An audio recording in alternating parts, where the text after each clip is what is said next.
हर हर महादेव। नमस्कार मंडळी, आपल्या सर्वांचे मनपूर्वक स्वागत आहे। मित्रांनो, आषाढ महिन्यात येणारी सोमवती अमावस्या ही वर्षातील अत्यंत पुण्यदायी आणि पितृकृपा मिळवून देणारी तिथी मानली जाते। शास्त्रांमध्ये सांगितले आहे की जेव्हा अमावस्या सोमवारी येते तेव्हा त्या दिवसाचे पुण्य अनेक पटींनी वाढते। या दिवशी केलेले पितृतर्पण, दान, जप, शिवपूजन आणि पितरांना अर्पण केलेल्या वस्तूंचे विशेष महत्त्व असते। परंतु एक गोष्ट अत्यंत महत्त्वाची आहे। अनेक लोक श्रद्धेने पितरांसाठी काही ना काही अर्पण करतात, पण नकळत अशा चुका करतात की त्याचे पूर्ण फळ मिळत नाही। म्हणूनच आजचा हा संपूर्ण व्हिडिओ शेवटपर्यंत नक्की पहा, कारण आज आपण अशा 3 पवित्र वस्तूंविषयी जाणून घेणार आहोत ज्या सोमवती अमावस्येच्या दिवशी पितरांना श्रद्धेने अर्पण केल्यास त्यांच्या कृपेचा वर्षाव संपूर्ण कुटुंबावर होतो असे धार्मिक मान्यतेनुसार सांगितले जाते। यातील तिसरी वस्तू अनेकांना माहितीच नसते, पण तिचे महत्त्व अत्यंत मोठे मानले जाते। त्यामुळे व्हिडिओ कुठेही सोडू नका। मित्रांनो, आपल्या हिंदू धर्मात असे सांगितले जाते की प्रत्येक व्यक्तीवर 3 प्रकारचे ऋणे असतात: देवऋण, ऋषी ऋण आणि पितृऋण। यापैकी पितृऋण फेडण्यासाठी आपल्या पूर्वजांचे स्मरण, त्यांच्याविषयी कृतज्ञता आणि योग्य तिथीला श्रद्धेने केलेले अर्पण अत्यंत महत्त्वाचे मानले जाते। आपले आई वडील, आजी आजोबा किंवा पूर्वज या जगातून निघून गेले असले तरी त्यांच्या आशीर्वादाची शक्ती आपल्या जीवनावर सतत कार्यरत असते अशी श्रद्धा आहे। जे घर आपल्या पितरांचे स्मरण ठेवते त्या घरात सुख, शांती, समाधान आणि सकारात्मक ऊर्जा वाढते असे अनेक धार्मिक ग्रंथांमध्ये वर्णन आढळते। परंतु ज्या घरात पितरांचे विस्मरण होते, त्यांच्या स्मरणासाठी कोणतेही धार्मिक कर्तव्य केले जात नाही, अशा ठिकाणी अनेक वेळा कामात अडथळे, आर्थिक संकटे, मानसिक अस्वस्थता किंवा सतत अपयश येत असल्याचे लोक मानतात। म्हणूनच अमावस्येचा दिवस विशेष मानला जातो। आषाढ महिन्याची सोमवती अमावस्या तर विशेष पुण्यदायी मानली जाते। या दिवशी भगवान शिव, भगवान विष्णू आणि पितृदेवांचे स्मरण करून केलेले प्रत्येक सत्कर्म अनेक पटींनी फलदायी ठरते अशी धार्मिक मान्यता आहे। आता प्रश्न पडतो की पितरांना काय अर्पण करावे। आज आपण ज्या 3 वस्तूंबद्दल बोलणार आहोत त्या केवळ परंपरा म्हणून नव्हे, तर श्रद्धा, कृतज्ञता आणि स्मरण यांचे प्रतीक मानल्या जातात। चला आता जाणून घेऊया पहिली अत्यंत महत्त्वाची वस्तू। पहिली वस्तू, काळे तीळ। मित्रांनो, काळ्या तिळांना पितृकार्यात अत्यंत पवित्र स्थान दिले गेले आहे। जवळजवळ प्रत्येक श्राद्ध, तर्पण आणि पितृकर्मात काळ्या तिळांचा उपयोग केला जातो। धार्मिक मान्यतेनुसार काळे तीळ पवित्रता, तृप्ती आणि पूर्वजांप्रती आदर व्यक्त करतात। म्हणून सोमवती अमावस्येच्या दिवशी स्नान केल्यानंतर स्वच्छ वस्त्रे परिधान करा। त्यानंतर शक्य असल्यास तांब्याच्या पात्रात स्वच्छ पाणी घ्या, त्यामध्ये थोडे काळे तीळ मिसळा आणि आपल्या पितरांचे स्मरण करत श्रद्धेने अर्पण करा। अर्पण करताना आपल्या मनात कोणताही दिखावा नसावा। मनापासून प्रार्थना करा, हे आमचे पितर, आम्हाला सद्बुद्धी द्या, आमच्या कुटुंबावर कृपा ठेवा, आमच्या चुका क्षमा करा आणि सदैव योग्य मार्ग दाखवा। ही प्रार्थना मनापासून केली तर त्यामागील भावना सर्वात महत्त्वाची मानली जाते। याचबरोबर शक्य असल्यास गरीब व्यक्तीला किंवा गरजू ब्राह्मणाला काळे तीळ दान करणेही शुभ मानले जाते। दान करताना अहंकार नसावा, कारण दानाची किंमत वस्तूमध्ये नसून भावनेमध्ये असते। पण मित्रांनो, इतकेच पुरेसे नाही। अशी एक दुसरी वस्तू आहे जी पितरांच्या तृप्तीशी थेट जोडली जाते।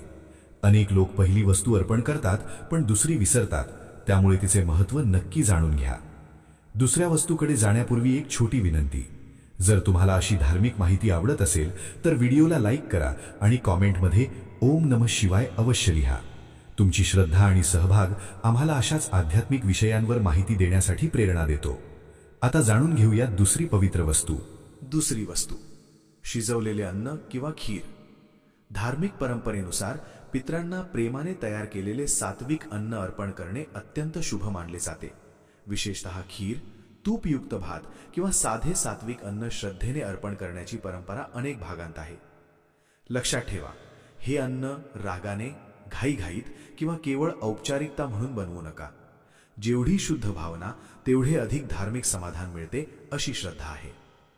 अन्न तयार झाल्यानंतर त्यातील थोडासा भाग स्वच्छ पानात किंवा पात्रात ठेवून आपल्या पितरांचे स्मरण करा।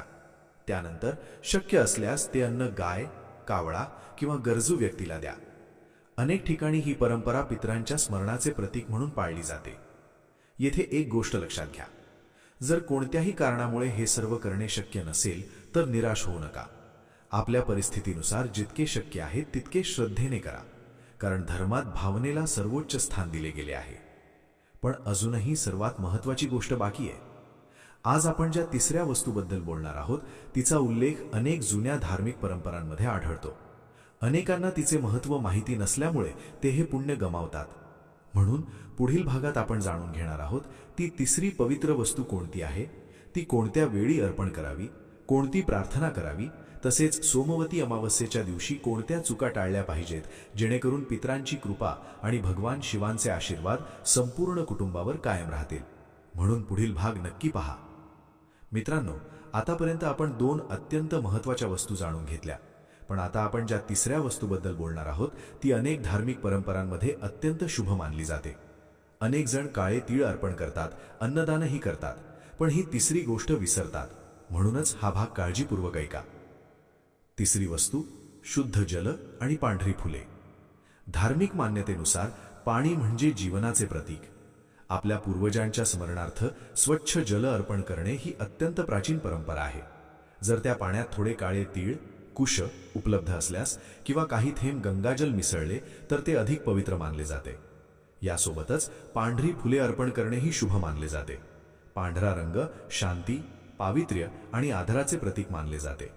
पितरांना स्मरण करताना ही फुले अर्पण करून मनोभावे प्रार्थना करावी. हे आमचे पूर्वज, तुमचे आशीर्वाद आमच्या कुटुंबावर सदैव राहू द्या. आम्हाला सद्बुद्धी, आरोग्य, समाधान आणि योग्य मार्गावर चालण्याची शक्ती द्या. लक्षात ठेवा, प्रार्थना मोठी असणे गरजेचे नाही, ती मनापासून असणे अधिक महत्त्वाचे आहे. आता एक प्रश्न अनेकांच्या मनात येतो, हे अर्पण कोणत्या वेळी करावे? धार्मिक परंपरेनुसार सकाळी स्नान करून, स्वच्छ वस्त्रे परिधान करून आणि शक्य असल्यास सूर्योदयानंतर शांत मनाने पितरांचे स्मरण करावे. काही जण दुपारच्या सुमारास तर्पण करतात. आपल्या कुटुंबाची परंपरा किंवा जाणकार पुरोहितांचे मार्गदर्शन असल्यास त्यानुसार करणे अधिक योग्य ठरते. या दिवशी या चुका टाळा. सोमवती अमावस्येच्या दिवशी काही गोष्टी टाळण्याची परंपरा आहे. घरात अनावश्यक भांडणे, कटू बोलणे किंवा अपशब्द वापरणे टाळा. आई वडील, वडीलधारी मंडळी किंवा गरजू व्यक्तीचा अपमान करू नका. शक्य असल्यास सात्विक आहार घ्या आणि संयम पाळा. दान करताना दिखावा करू नका. दान हे प्रसिद्धीसाठी नव्हे तर सेवाभावाने असावे. पितरांचे स्मरण करताना घाई करू नका. काही मिनिटे शांत बसून त्यांच्याविषयी कृतज्ञता व्यक्त करा. मित्रांनो, अनेक वेळा लोक विचारतात की पितर प्रसन्न झाले आहेत हे कसे ओळखावे? याचे कोणतेही निश्चित बाह्य लक्षण शास्त्रात सांगितलेले नाही. मात्र धार्मिक श्रद्धेनुसार जेव्हा घरात प्रेम वाढते, कामांमध्ये हळूहळू अडथळे कमी होतात, मन शांत राहते आणि कुटुंबात सकारात्मक वातावरण निर्माण होते, तेव्हा लोक त्याला पितरांच्या कृपेचे फळ मानतात. आणखी एक महत्त्वाची गोष्ट, जर तुमचे आई वडील जिवंत असतील तर त्यांची सेवा करणे हेच सर्वात मोठे पितृपूजन मानले जाते. त्यांच्या आशीर्वादापेक्षा मोठे कोणतेही दान किंवा पूजा नाही. त्यांच्या पायांना स्पर्श करून आशीर्वाद घ्या, त्यांच्याशी प्रेमाने बोला आणि त्यांचा आदर करा. हीच खरी संस्कृती आहे. यासोबतच या दिवशी एखाद्या गरीब व्यक्तीला अन्नदान, वस्त्रदान किंवा आपल्या क्षमतेनुसार मदत केली तर त्यालाही अत्यंत पुण्यकारक मानले जाते. कारण आपल्या पूर्वजांच्या स्मरणासोबत समाजसेवा जोडली गेली तर त्या कर्माचे महत्त्व अधिक वाढते, अशी श्रद्धा आहे. परंतु मित्रांनो, अजून एक अत्यंत महत्त्वाचा विषय बाकी आहे. अनेक लोक नकळत अशी एक चूक करतात ज्यामुळे ते केलेल्या पुण्याचे पूर्ण फळ मिळत नाही, असे धार्मिक मान्यतेनुसार सांगितले जाते. तसेच पुढील भागात आपण जाणून घेणार आहोत सोमवती अमावस्येला कोणते दान सर्वाधिक शुभ मानले जाते, भगवान शिवाची कृपा मिळवण्यासाठी कोणता सोपा उपाय करावा, पितरांच्या आशीर्वादासाठी कोणता छोटा मंत्र श्रद्धेने म्हणावा आणि शेवटी संपूर्ण कुटुंबासाठी एक मनापासून प्रार्थना, जी प्रत्येकाने या दिवशी नक्की करावी. म्हणून शेवटचा भाग अजिबात चुकवू नका. मित्रांनो, आता आपण या व्हिडिओच्या शेवटच्या आणि सर्वात महत्त्वाच्या भागात आलो आहोत. आतापर्यंत आपण जाणून घेतले की सोमवती अमावस्येच्या दिवशी पितरांना श्रद्धेने काळे तीळ, सात्विक अन्न किंवा खीर आणि शुद्ध जलासह पांढरी फुले अर्पण करणे धार्मिक परंपरेनुसार शुभ मानले जाते. पण या सर्वांसोबत आणखी काही सोपे उपाय केले तर हा दिवस अधिक अर्थपूर्ण ठरू शकतो. या दिवशी कोणते दान शुभ मानले जाते? धार्मिक परंपरेनुसार आपल्या क्षमतेनुसार दान करणे अत्यंत पुण्यकारक मानले जाते. दान हे कधीही दिखाव्यासाठी नसावे. या दिवशी शक्य असल्यास खालीलपैकी कोणतेही दान करू शकता. काळे तीळ, तांदूळ, पांढरे वस्त्र, अन्नधान्य, फळे, पिण्याचे पाणी, गरजू व्यक्तींना शिजवलेले अन्न. दान करताना मनात एकच भावना असावी, हे ईश्वर, माझ्या पूर्वजांच्या स्मरणार्थ हे अर्पण स्वीकार. दान लहान असो किंवा मोठे, त्यामागील भावना सर्वात महत्त्वाची असते. भगवान शिवाची कृपा मिळवण्यासाठी सोपा उपाय. सोमवती अमावस्या आणि सोमवार यांचा सुंदर योग असल्यामुळे या दिवशी भगवान शिवाची उपासना विशेष फलदायी मानली जाते. सकाळी किंवा संध्याकाळी शिवलिंगावर स्वच्छ जल अर्पण करा. शक्य असल्यास बिल्वपत्र अर्पण करा आणि शांत मनाने ओम नमः शिवाय या मंत्राचा 108 वेळा किंवा आपल्या वेळेनुसार जप करा. जप करताना आपल्या पितरांच्या कल्याणासाठी आणि संपूर्ण कुटुंबाच्या सुखसमृद्धीसाठी प्रार्थना करा. असे मानले जाते की भगवान शिव प्रसन्न झाले तर पितरांनाही शांती लाभते आणि कुटुंबावर त्यांची कृपा राहते.